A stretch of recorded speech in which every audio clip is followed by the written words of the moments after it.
প্রিয় শিক্ষার্থীরা, আশা করি তোমরা ভালো আছো। আজকে আবারও আমি তোমাদের পাঠ্যসূচির কিছু কথা নিয়ে তোমাদের সামনে উপস্থিত হয়েছে। আজকে আমার ক্লাসের মধ্যে রয়েছে দ্বাদশ শ্রেণী MIL বাংলা গণেশ জননী গল্পটি নিয়ে আলোচনা।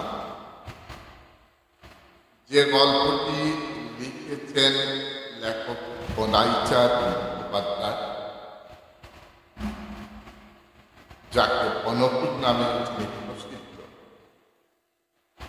এই গল্পের মধ্যে লেখক দেখিয়েছেন মানুষ এবং পশুর মধ্যে কতটুকু আন্তরিকতা ও স্নেহ মমতা রয়েছে। যে আন্তরিকতার প্রকাশ তার এই গল্পের মধ্যে স্থান পেয়েছে। লেখক বনাইচাঁদ মুখোপাধ্যায়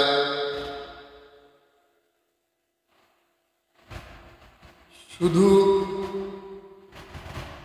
এরকম গল্প নয়, এই সমাজকে বা সমাজের সংস্কারের জন্য অনেক ধরনের গল্প লিখেছে। তার আগেও আমি একটা গল্প নিয়ে আলোচনা করেছিলাম, সেটা হলো দিবাদ্বীপ প্রহরী, যেটা তোমাদের অ্যাডভান্স বেঙ্গলি কোর্সে রয়েছে। আজকে আমি যে গল্পটা আলোচনা করছি সেটা হলো গণেশ জননী। আমি আশা রাখি তোমরা শুনবে এবং ভালো করে যদি শুনো তাহলে পরীক্ষার সময় তোমাদের অনেক সুবিধা হবে। আমার আলোচনা থেকে তোমরা অনেকটা উপকৃত হবে। আমি গল্পটা একটু করছি। লেখক যে কথক তিনি বলছেন সেটা, আমি পশু চিকিৎসা করি। লেখক বলছেন যে আমি পশু চিকিৎসা করি। যে দেশে অসুস্থ মানুষেরই বালকের চিকিৎসা হয় না, সে দেশে পশু চিকিৎসা করিয়া কি প্রকারে আমার জীবিকা নির্বাহ এ প্রশ্ন যাদের মনে যায় তাদের অবগতির নিমিত্ত জানাইতেছি যে আমি সরকারি পশু চিকিৎসা বিভাগে চাকরি করি। লেখক আমাদেরকে ক্লারিফিকেশন দিলেন। প্রথমে তিনি বললেন আমি পশু চিকিৎসা করি। তারপরে তিনি বললেন যে দেশে মানুষ অসুস্থ হলে ডাক্তার পায় না, সেই দেশে সেই গরিবদের ভারত, সেই দেশের আবার পশু চিকিৎসক। তিনি বললেন আপনাদের অবগতির জন্য আমি জানাচ্ছি যে আমি সরকারি চিকিৎসক। আমি একজন সরকারি পশু চিকিৎসক। তিনি কাদের পশু চিকিৎসা করেন এখন বলছেন কমিশনার সাহেবের ঘোড়া, ম্যাজিস্ট্রেট সাহেবের কুকুর, পুলিশ সাহেবের দাবি, এগুলোর চিকিৎসা লেখক করেন। অর্থাৎ সরকারি বড় আধিকারিক যারা রয়েছে তারা তাদের শখ করে যে পশুগুলো তারা পালন করে তাদের চিকিৎসা লেখক করেন। তিনি করেন তাদের।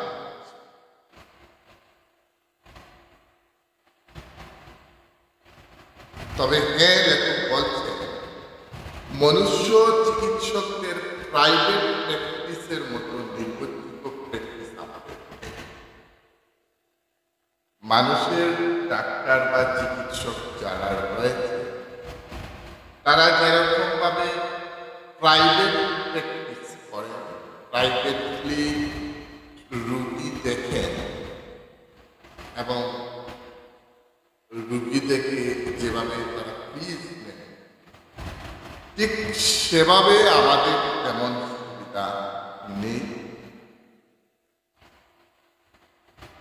এই পরাধীন দরিদ্র দেশে থাকিবার কথা নয়, এটাও স্বাভাবিক।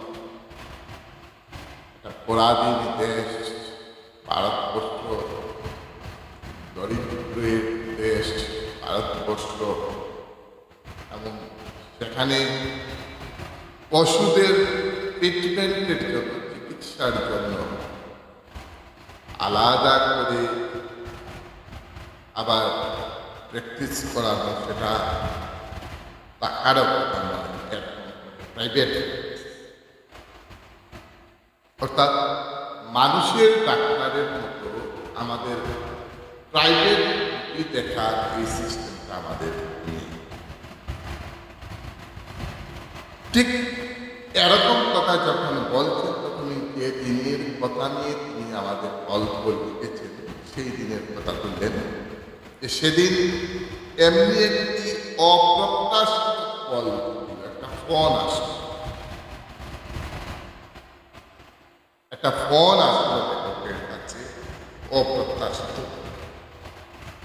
একটা জরুরি তার টেলিগ্রাম আসলো তার কাছে, ফোন তার টেলিগ্রাম পেলেন,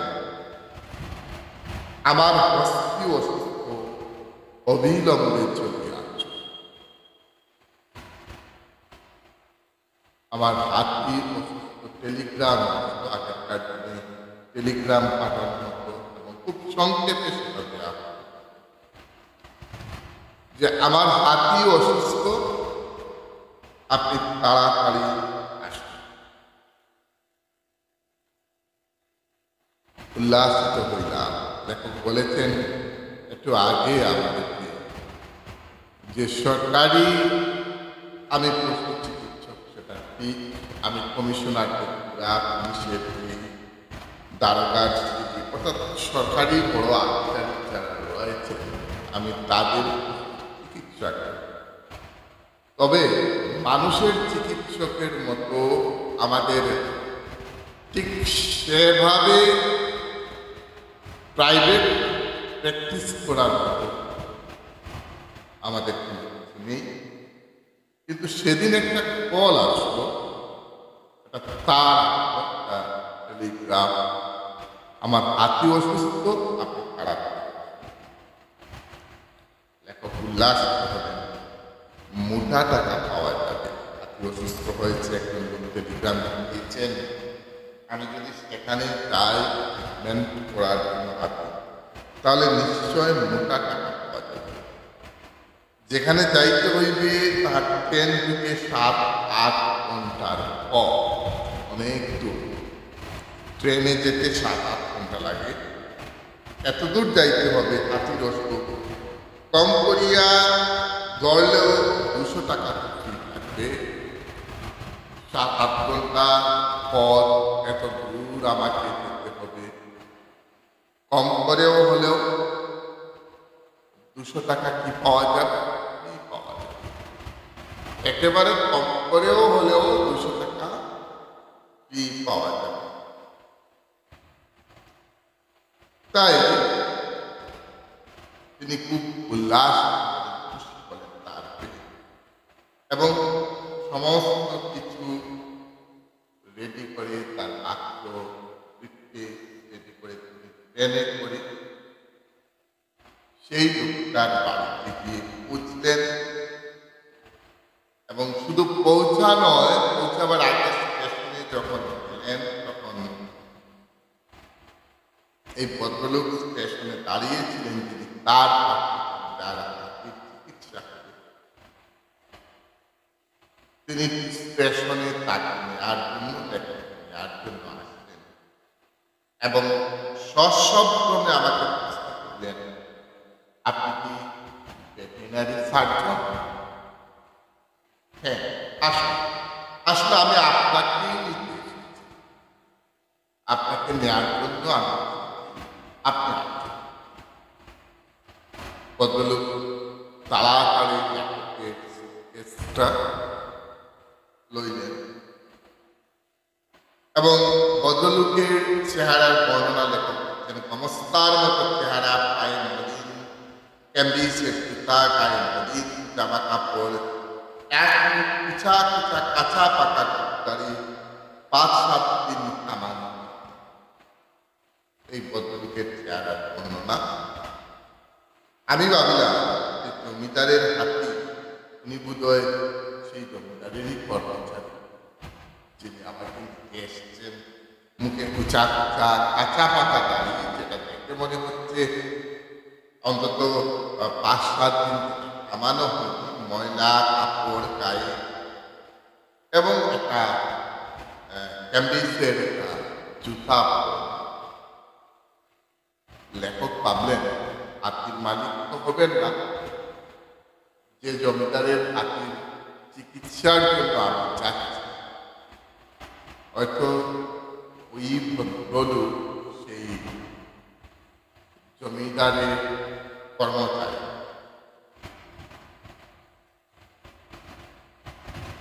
স্টেশনের থেকে বাইরে গেলেন এবং ডাক্তারবাবু ভাবছিলেন হয়তো তাকে নেওয়ার জন্য কোনো ট্যাক্সি বা মোটর গাড়ি এরকম থাকবে, কিন্তু দেখলাম যে সব কিছুই নাই, কিছুই নাই।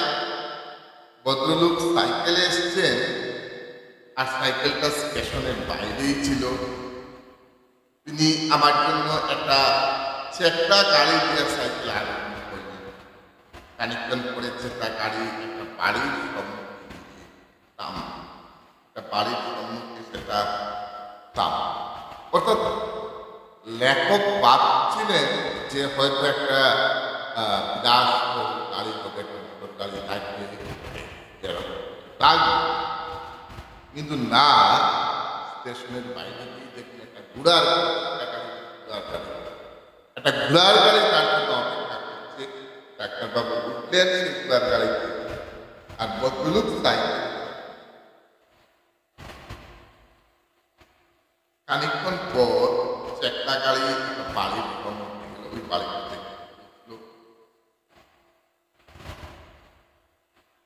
ওই গাড়ি থেকে মুখ বাড়ালেন, বাড়িটা দেখলেন।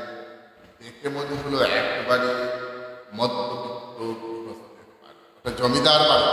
তার একটা অনুমান ছিল যেটা বড় জমিদারের হাতে তিনি হয়তো ট্রিটমেন্ট করতে যাচ্ছেন। যে দেখলেন যে ওটা জমিদারের বাড়ি নয়, একটা গৃহস্থ বাড়ি, একেবারে মধ্যবিত্ত গৃহস্থ বাড়ি। এ বাড়ি মনে মনে এই বাড়ি থেকে এ বাড়ি একদম লোকের আবার আতি পুষ্পারের হক কি কারণে বা আতি এরকম বাড়ির একটা সেটা ভাবলেন। গাড়োয়ানকে জিজ্ঞাসা করিব কিনা ভাবিতেছিলাম, এমন সময় একটা হারিকেন লন্ডন লইয়া ভদ্রলোক বাইরেই আসলেন। তিনি আগেই এসে পৌঁছে গেছেন সাইকেল দিয়ে একটা শর্টকাট করে এবং বললেন, আসুন আসুন ডাক্তারবাবু আসুন।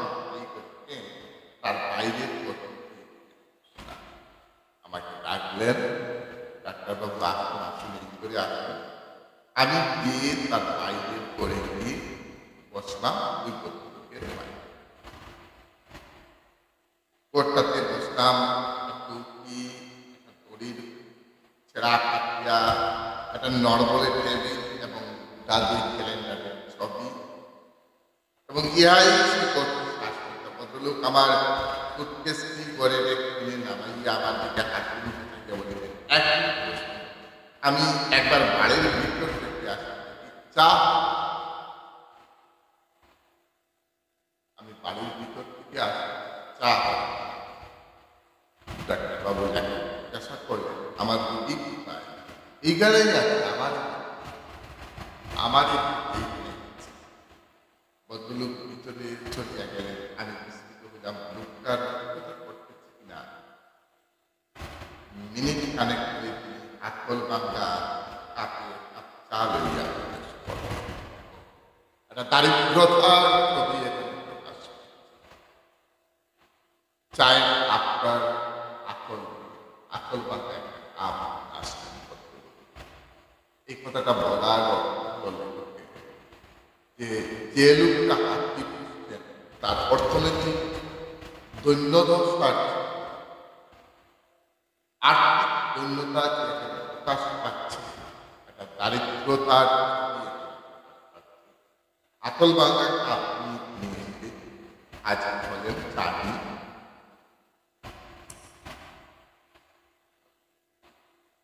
আগে চাটা খেয়ে নিন, তারপর হয়েছে। ডাক্তারবাবু দেখুন বললেন যে কি হয়েছে আপনার, বিশেষ নয়, খাওয়া আর তারপর হাসিয়া বললেন, আমার দিকে একটা অবশ্য শুনবে, হাতে পুরাতে হচ্ছে না, খাওয়া খাচ্ছে না, আমার দিকে সুবিধা হয়েছে, হাতের পুরা খাতে খাওয়াটা মাটিয়া জোগাড় করতে পারছে না, কিন্তু বিনিয়োগ খাওয়া দাওয়া বন্ধ করে দিয়েছে। হাতি খাচ্ছে না বলে আমার বিনিয়োগ খাওয়া দাওয়া বন্ধ করে দিয়েছে। এটাই হলো মুশকিল হয়েছে। আমার দিক থেকে ভালো হয়েছে, অর্থাৎ হাতি পুরাকার আমার খাওয়াটার আমাকে জোগাড় করতে পারছে, কিন্তু দুর্ভাগ্য এটাই যে বিনিয়োগ খাওয়া দাওয়া বন্ধ করে দিয়েছে, খাচ্ছে। ভদ্রলোক হাসিমুখে আমার দিকে চাকিয়ে আমার দিকে চাকিয়ে। আমি বললাম, ডাক্তার বললেন, হাতি পুষেছেন কৃষক করে, আপনি হাতি পুষলেন আবার। আরে না, উঠে গেছে, গরিব গৃহস্থ মানুষ, হাতি পুষবার শখ হতে যাবে কেন? জুটে গিয়েছিল, তাই আমার আর হাতি পুষ্পার কথা, গরিব মানুষ আমি। চায়ের খালি পেয়ালাটা পাশে নামাইয়া রাখিয়া বলিলাম, কিরকম? সে কি আজকের কথা? আমার কিছু কামার আছে, বুঝলেন, আপনার আশীর্বাদে চাকরি করে খেতে ছাত্রছাত্রীরা আজকের মানুষের সরকারি চাকরি পায়, কিন্তু ব্রিটিশ শাসনাধীন ভারতবর্ষে দেশের মানুষ ব্রিটিশের চাকরি করতে বলতো, আমার করে খেয়ে নেব, নিজের জায়গা জমি আছে সেটা করে খেয়ে নেব, যেভাবেই পারি সেভাবেই চলে যাবে, তবে ব্রিটিশের চাকরি করা। খুব কম সংখ্যক মানুষ সেই সময় ব্রিটিশের চাকরি করত। তো এই কথা বলতে গিয়ে বলছে ভদ্রলোক যে হাতি পুষবার আমরা তো গরিব গৃহস্থ মানুষ, হাতি পুষবার তার এমন শখ নেই, তবে কিভাবে আমি হাতিটা পেলাম তিনি বলছেন যে আপনাদের আশীর্বাদে আমার ক্ষেত খামার আছে, সেটা দিয়ে আমার চলে যায়, আপনাদের আশীর্বাদে আমাকে আর চাকরি করতে হয় না। বছর দেশেক আগে একদিন রাত্রে মাঠ থেকে ফিরছি, রাত্রে মাঠ থেকে চাষের মাঠ থেকে আমি ফিরছি রাত্রেবেলা, হঠাৎ নজর পড়লো একটা লোক মুখ গুজরে মাঠের মাঝখানে পড়ে আছে। বুঝে দেখলাম একেবারে আমি আসতে সময় রাস্তার কিনারে, কতটুকু বলছে, আমি আসতে সময় রাস্তার কিনারে দেখলাম যে একটা লোক সেই রাস্তার কিনারে পড়ে আছে মাঠের মধ্যে, এবং একেবারে লোকজন দেখে কাঁধে করে বাড়ি নিয়ে এলাম তাকে সেবা শুশ্রূষা করাতে তার জ্ঞানও হবে। পরিচয় হতে জানতে পারলাম সে একজন করছি ব্যবসাদার, একজন ব্যবসাদার, কচ্ছি ব্যবসাদার, আমি সেটা শুনতে পেলাম। অর্থাৎ কচ্ছি হলো গুজরাটের কচ্ছ অঞ্চলের অধিবাসী, গুজরাট বাঙালি, এবং গুজরাটের কচ্ছ বলে একটা জায়গা রয়েছে, একটা অঞ্চল রয়েছে। সেখানকার একজন ব্যবসাদার, তাকে সেবা শুশ্রূষা করে যখন জ্ঞান দিল, তখন আমি তার মুখ থেকে শুনতে পেলাম যে তিনি গুজরাটের কচ্ছ অঞ্চলের একজন বড় ব্যবসায়ী। বুড়া যুগে মাখামাখি আসছিল, বুড়াটা তাকে ফেলে পালিয়েছে। পরদিন তার লোকজন ধরল বুড়াটা। আমাদের অনেক ধন্যবাদ দিয়ে চলে গেল। কয়েকদিন পরে দেখি একটা লোক ছোট্ট একটা হাতির বাচ্চা নিয়ে এসে হাতি সেই কচ্ছি পদ্ধতি। পরদিন ওই ভদ্রলোকের লোকটা এসে তাকে নিয়ে গেল। তিনি গুড়া বেড়াতে বেরিয়েছিলেন, গুড়া তাকে ফেলে মাটিতে ফেলে পালিয়ে, আর তারপরে তিনি সেখানে পড়ে অজ্ঞান হয়ে গেল। আর কয়েকদিন পরে দেখি ওই ভদ্রলোক একটা হাতির বাচ্চা,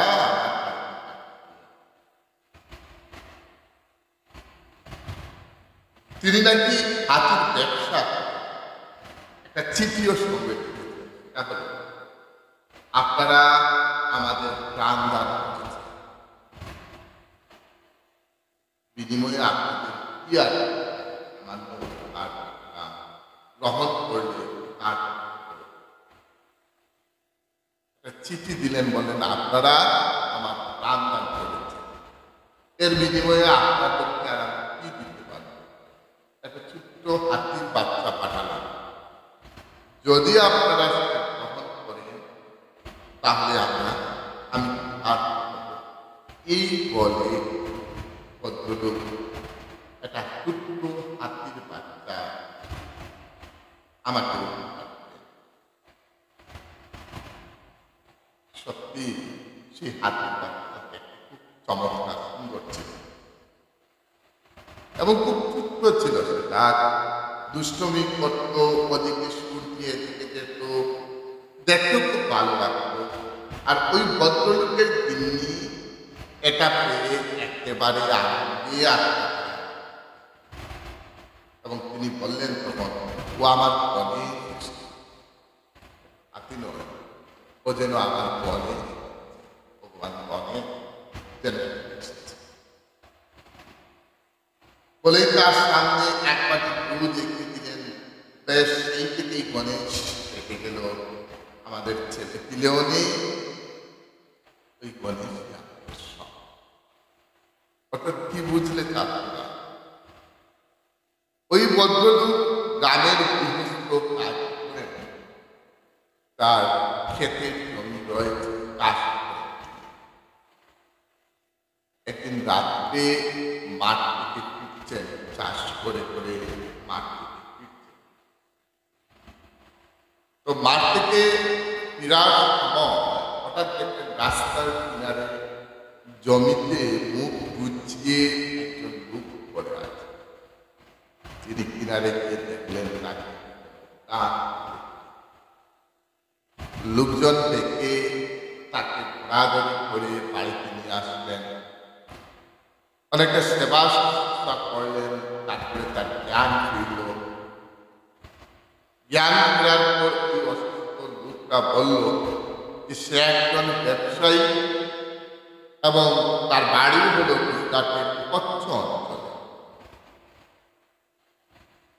বুড়া নিয়ে দিকে কোথায় যেতে বেরিয়েছিল, বুড়া তাকে মাটিতে ফেলে চলে যায়, আর তাই তারপরে ওই লোকজন তার নিকটাত্মীয়রা এসে তাকে নিয়ে যায়, বুড়াও পাওয়া যায়।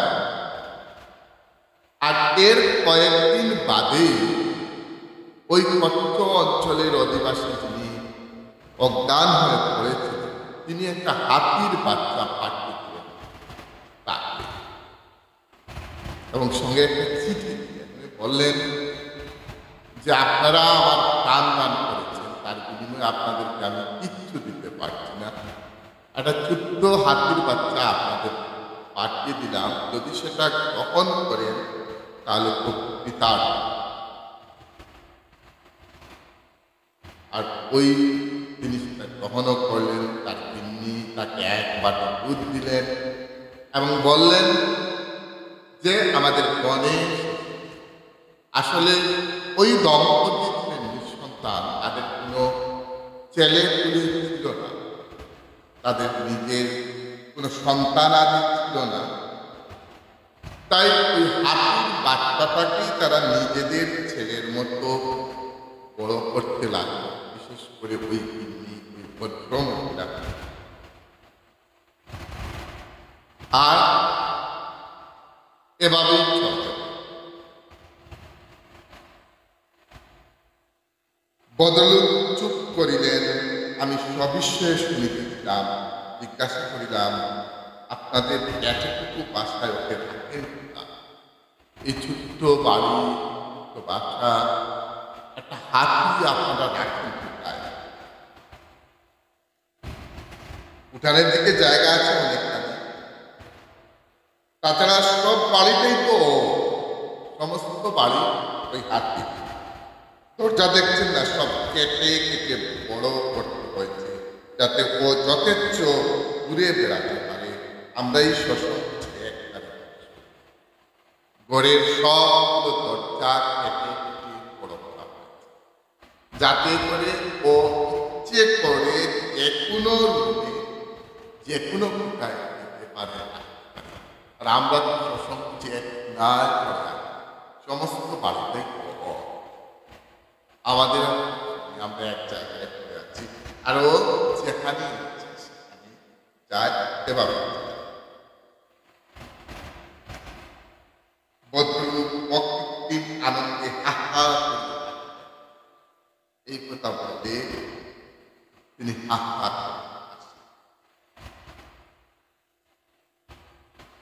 আজ ছাত্রছাত্রীরা একটু না কমপ্লিট করে রাখবো না, চেষ্টা করবো শেষ করবো। গণেশের পান থেকে চুল কষবার জন্যে তাহলেই তিনি ফুল কামাল করবে। 100 বিঘা জমি আছে মশাই, যা কিছু হয় সব ওরই। আমাদের সম্পত্তি 100 বিঘা সম্পত্তি। তিনি বলছিলেন যে আপনাদের আশীর্বাদে চাকরি করতে হয়নি, একটু টুকটাক জমি জামা আছে সেটা কেটে কুটে খায়। তার জমি কম নয়, 100 বিঘা, এবং এই জমিতে যত ফসল হয় সব দিক মনে একটা হাতির কাটছেন না, পুজোর সময় সাজ করতে দিতে হয়। এবার তিনি একটা রূপর ঘন্টা করতে দিয়েছেন, শেখরার কাজ একটা রূপর ঘন্টা কিনে দিয়েছেন, যেটা কিনতে গিয়ে যে টাকাটা হয়েছে দিয়েছেন, এখনো ভদ্রলোক হাসিতে আমার হাতি পুষ্পার নানাবিধ অসুখের কথা সাড়ম্বরে বর্ণনা করিয়া গৃহিণীর গাড়ে পুষ্পা পাইতে গণেশকে লইয়া তিনি যে সত্যই বিদ্রোহ তাহা তাহার হাসি মুখ মুখ বলছেন বিদ্রোহ। কিন্তু লেখক বললেন তার হাসি দেখে মনে হলো না যে তিনি কোনো বিব্রত না, খুব ঘুষ মেনেছে। মানে তিনি যখন নাইতে যায় বালতি কাপড় শুরু করে নিয়ে দুলাতে দুলাতে গণেশ তিনি যখন স্নান করতে যান তিনি, তখন গণেশ ওই বালতি গামছা একটু কাজ দিয়ে হাতিটা নিয়ে দুলাতে দুলাতে পিছিয়ে যায়। গরমের দিনে রান্না করে বসে তিনি রাতে ও সুরে করে পাখা ধরে খাওয়া, আরো সুর দিয়ে পাখা দিয়ে খাওয়া করে ও তিনি রান্না করে আরো পাখা করে সুর দিয়ে খাওয়া। লেখক বললেন রান্না করেও ঢুকতে পারে। আরে আমাদের ঘর কি আর মানুষের ঘর আছে? আমাদের ঘর তো আর মানুষের ঘর নয়, হাতির ঘর হয়ে গেছে। সবগুলো ঘরে চর্চা খেটে খুঁটে কতটুক বড় করেছেন। তাই আমাদের গড়টা আর মানুষের ঘর নয়, হাতির ঘর। এই বাইরের ঘরটি বা ছোট, এছাড়া আরো দুটি ঘর আছে।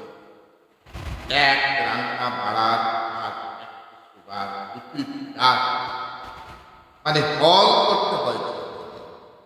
ওই হাতিটার জন্য হল, অর্থাৎ এই হাতিটার জন্য এমনভাবে কাজ করতে হচ্ছে যে গিন্নি যখন স্নান করতে যান, হাতিটা যার সঙ্গে গিন্নি যখন গরমের দিন রান্না করে হাতিটা শুয়ে রান্না করে তাকে পাশে বসে ফাঁকা প্রত্যেকটা গড়ে এমনভাবে কাজ করেছেন যে হাতি যে কোনো জায়গায় যে কোনো মুহূর্তে কোনো অসুবিধা, রান্নাঘর থেকে যে কোনো সব জায়গায়।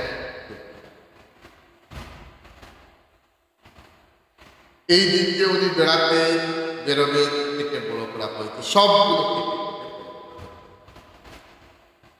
আপনাদের সব কথা বুঝিয়ে ডাক্তার সমস্ত একেবারে মানুষ মান অভিমান পর্যন্ত করে। এই যে খাওয়া বন্ধ করেছে, আমার বিশেষ সেটাও অভিমান। খাওয়া যে বন্ধ করেছে সেটাও করে মান অভিমান। কেন ডাক্তার, কেন কিছু হয়েছিল নাকি? আর বাগান থেকে লেংড়া ভদ্রলোক বাগান থেকে লেংড়া মালিক দিয়ে দিয়েছে। আমি বাড়ি ছিলাম না, গিন্নিও পাড়ায় থেকে বেরিয়েছি, এসে দেখেন একটাও আওয়াজ।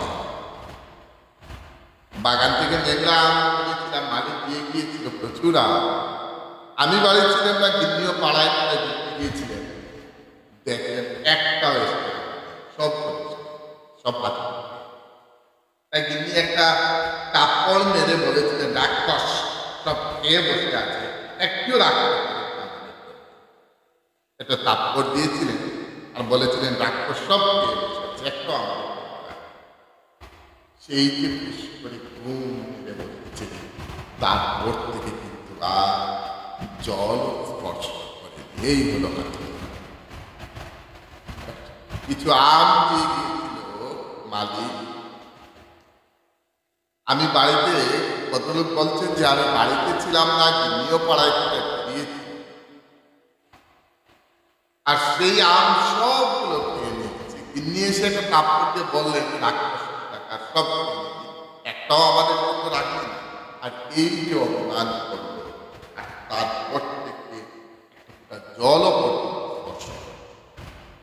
এরকম মাঝে মাঝে করে একটু বকলেই খাওয়া অভিমান করে হাতটাকে একটু বকলেই খাওয়া বন্ধ। কিন্তু একটানা ৩৬ ঘন্টা খাওয়া বন্ধ, ৩৬ ঘন্টা একটানা খাওয়া বন্ধ, ৮টা। তাছাড়া এতগুলো আম খেয়েছে তো বয় হয়ে গেছে, এতগুলো আমও খেয়েছে বয় হচ্ছে, পেটে কিছু হলো কিনা না। ভদ্রলোকের ত্বকের দৃষ্টিতে সংখ্যা গণাইয়া আসিল। চলুন দেখি ডাক্তারবাবু, দেখি আপনারা ভিতরে গিয়া দেখে একটা বিরাট ফলের প্রকাণ্ড শতরঙ্গী মানে বসে আছে। ঘরের ভিতরে একটা হলের মধ্যে বসে আছে একটি তৃণকায়া মহিলা, তার সুরে মাথায় হাত বুলাইয়া তাকে খাওয়াইবার জন্য সাধ্য সাধন মাথায় হাত দিতে শুধু বলছেন বাবা খেয়ে নিন, বাবা খেয়ে নিন, বাবা খেয়ে নিন।